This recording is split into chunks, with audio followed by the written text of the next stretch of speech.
जय सियाराम। राधे राधे। सर्वे भक्तों ने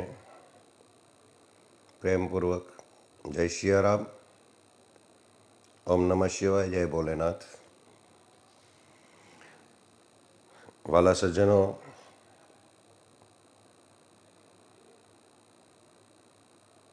भाइयों बहनों, वडीलों, माताओं, આજે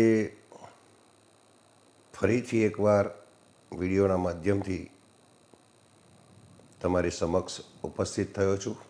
કેમ? આપણે શ્રાવણ મહિનાનું મહત્ત્વ તો આગળના વિડીયોમાં 5 સોમવારનું મેં મૂક્યું હતું, આપ સૌને જણાવ્યું હતું. જે શિવનો મુષ્ટિ યોગ હતો, 5 સોમવારનું પ્રમાણ મેં બતાવ્યું હતું. પહેલા સોમવારે ચોખા, બીજા સોમવારે તલ, ત્રીજા સોમવારે મગ, ચોથા સોમવારે જવ અને પાંચમા સોમવારે દુર્વા યાની કે દરો. પરંતુ સવિશેષ આજે એટલા માટે હું તમને જણાવી રહ્યો છું, પંચાંગનો અભ્યાસ કર્યા પછી માલમ પડ્યું કે કદાચ મારી ગણતરી મુજબ હજારો વર્ષ પછી આ યોગ આવ્યો છે. આ વખતે 5 સોમવાર,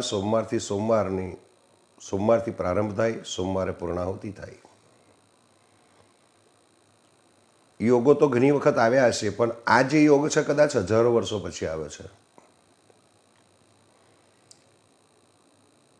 તો આ વખતે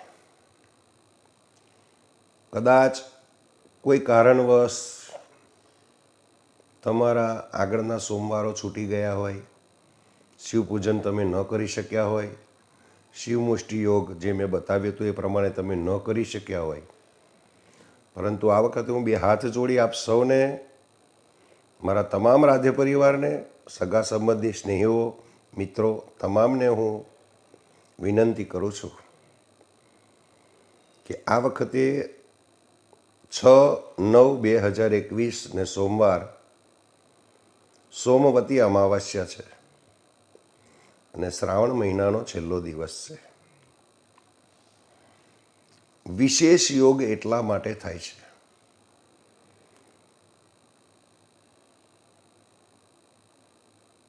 કે આ વખતે સોમવતી અમાસ, માધ નક્ષત્ર અને શિવયોગ અને સાથે સિદ્ધયોગ, શિવયોગ અને માધ નક્ષત્ર હજારો વર્ષ પછી આ યોગ બન્યો છે. તો કોઈને પણ ગમે તેવી તકલીફ હોય, અમાવસ્યા શાંતિ કરવાની હોય, કાલસર્પ દોષ હોય, યા કુંડલીમાં ગમે તેવા શ્રાપિત દોષ હોય, તો આ અમાવસ્યા સર્વ સિદ્ધ યોગ આપવાવાળી છે. સર્વ મનોકામના સિદ્ધ યોગ. અને સોમવતી અમાસ અને શિવ યોગ જે આવ્યો છે ને, એ જ અતિ ઉત્તમ છે. આવો યોગ ફરી નહીં મળે. કદાચ મારા મત મુજબ, જ્યોતિષશાસ્ત્રના ગણિત મુજબ જોવા જાય તો હવે આ યોગ કદાચ હજારો વર્ષો પછી કે 200-500 વર્ષ પછી આવી શકે છે. તો મારા તમામ રાધે પરિવારના ભક્તજનો, ભક્તિમતી માતાઓ, બહેનો, વડીલો, મારા ભાઈઓ, સગા સંબંધી, સ્નેહીઓને વિનંતી કે આગળના 4 સોમવાર તમારા છૂટી ગયા હોય તો આ છેલ્લો સોમવાર છે, સોમવતી અમાવસ્યા છે, ચોક્કસથી સમય કાઢજો. અને આખો દિવસ છે, એવું નહીં કે તમને સવારે જ જવું છે. તમને જ્યારે પણ સમય મળે, ઉદયથી અસ્ત. મહાદેવના મંદિરે ન જવાય તો પણ વાંધો નહીં, તમારા પોતાના ઘરમાં જો શિવલિંગ પધરાયેલું હોય, કોઈ પણ ચર શિવલિંગ, પણ મંદિરે જાઓ તો ઉત્તમ છે. તો જે શિવ મુષ્ટિ યોગનો મેં પ્રયોગ આપેલો છે, પહેલા ચોખા, બીજા તલ, ત્રીજા મગ, ચોથા જવ અને પાંચમી દુર્વા, આ પાંચે પાંચ મહાદેવને જઈને અર્પણ કરજો. હું તો કહું છું કુટુંબ પરિવાર સાથે જો બને તો મહાદેવના મંદિરે જઈ અને તે દિવસે કોઈ જ્યોતિષને બતાવવાની જરૂર નહીં પડે. જે કંઈ તકલીફ હોય, ધંધા રોજગારમાં, લગ્નની બાબતમાં, ઘરમાં સુખ શાંતિમાં અસમૃદ્ધિ હોય, સમૃદ્ધિ ન બક્ષતી હોય, લક્ષ્મી ન ટકતી હોય, વેપાર ધંધામાં અડચણો આવતી હોય, ગૃહ કાર્યમાં અડચણો આવતી હોય, ભણતરમાં અડચણો આવતી હોય, લગ્નમાં બાધાઓ આવતી હોય, કોઈ પણ તકલીફ હોય, મહાદેવના પ્રતિષ્ઠિત લિંગ ઉપર જઈ કશું જ ન આવડે તો ભાઈઓ ઓમ નમઃ શિવાયનો જાપ કરે, બહેનો ઓમ શિવાય નમઃના જાપ કરે, અને એ સાથે મહાદેવ પર અભિષેક કરજો. ગાયનું દૂધ, દહીં, મધ, પવિત્ર જળ, આ 5 વસ્તુ લેજો. ભગવાન મહાદેવ પર અભિષેક કરજો. કદાચ ઘરમાં જો થોડું ગંગાજળ હોય તો ગંગાજળ એ જળની અંદર અર્પણ કરજો અને મહાદેવ પર અભિષેક કરજો. રુદ્રાભિષેક જો આવડતો હોય તો રુદ્રાભિષેકથી ભગવાન શિવ પર અભિષેક કરજો. કંઈ ના આવડે તો શિવ પંચાક્ષરી મંત્ર ઓમ નમઃ શિવાય અથવા તો ઓમ શિવાય નમઃ. બાકી તો મેં 5 મંત્ર તમને બતાવ્યા હતા, અને સૌથી ઉત્તમ મહાદેવનો જે બીજ મંત્ર છે, ઓમ તત્પુરુષાય વિદ્મહે મહાદેવાય ધીમહિ તન્નો રુદ્ર પ્રચોદયાત. આ મંત્ર 108 વખત બોલજો. મહાદેવ પર અભિષેક કરજો. 1 મુઠ્ઠી ચોખા, 1 મુઠ્ઠી તલ, 1 મુઠ્ઠી મગ, 1 મુઠ્ઠી જવ અને 1 જોડી દુર્વા.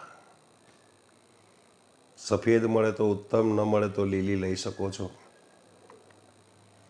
અને મહાદેવના મંદિરે જઈ આ પ્રયોગ કરજો. કુંડલીના ગમે તેવા દોષ હશે, જીવનમાં ગમે તેવી આધિ વ્યાધિ ઉપાધિ આવતી, એ ગૃહ કલેશ પણ હશે, મારો મહાદેવ સર્વની રક્ષા કરશે, સર્વને સુખિયા કરશે, તમામ રોગોનું નિવારણ થશે. આ યોગ અતિ ઉત્તમ છે. તો આપ સૌ ભક્તજનોને મારી નમ્ર વિનંતી છે કે આ યોગ ફરી નહીં મળે. આ અનમોલ અવસર મળ્યો છે, બહુ રૂડો અવસર છે. આ મહાદેવની કૃપા છે માનવજાત ઉપર. મૃત્યુંજય મહાદેવ ત્રાહિમામ શરણાગતમ જન્મ મૃત્યુ જરા વ્યાધિ પીડિતમ કર્મબંધનાથ. કર્મના બંધનોમાંથી મુક્ત કરવાવાળો દિવસ. જાને અજાને, હું તો અમારા શિવ મહાપુરાણની દ્રષ્ટિએ તો એમ કહું છું કે 7 જન્મ કૃતમ પાપમ. કંઈક જન્મોના મારા અને તમારા સંચિત કર્મો જે પડ્યા છે, અસત કર્મો, એ તમામ કર્મોને દૂર કરી સત્કર્મ કરવા માટે પ્રેરિત કરનાર પવિત્ર દિવસ એટલે સોમવતી અમાવાસ્ય, માધ નક્ષત્ર, શિવ યોગ, અને એમાંય સાથે પડ્યો છે સિદ્ધિ યોગ. આ યોગ વારંવાર નહીં આવે. તો દેવાધિદેવ મહાદેવના મંદિરે જઈ બ્રાહ્મણ દ્વારા કરાવો તો અતિ ઉત્તમ. રુદ્રાભિષેક કરો, શિવ પૂજન કરો, તમારી કુંડળીઓના તમામ દોષ દૂર થઈ જશે. આવું મારા મહાદેવનું કહેવું છે. કારણ કે મહાદેવે તો કહ્યું છે સર્વધર્મ પરિત્યજ્યમ મામેકમ શરણાગતમ. હે જીવ, બધું જ છોડીને જે મારા શરણે આવી જાય છે, શરણાગત થાય, ભક્ત વત્સલ ભગવાન છે, એની હું સદૈવ રક્ષા કરું છું.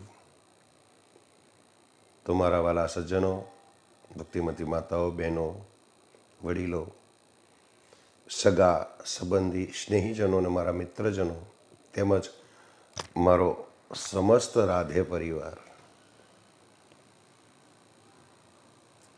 આ વિડીયો તમારા સગા સંબંધી સ્નેહીજનોને પણ મોકલજો. મારો ઉદ્દેશ એક જ છે,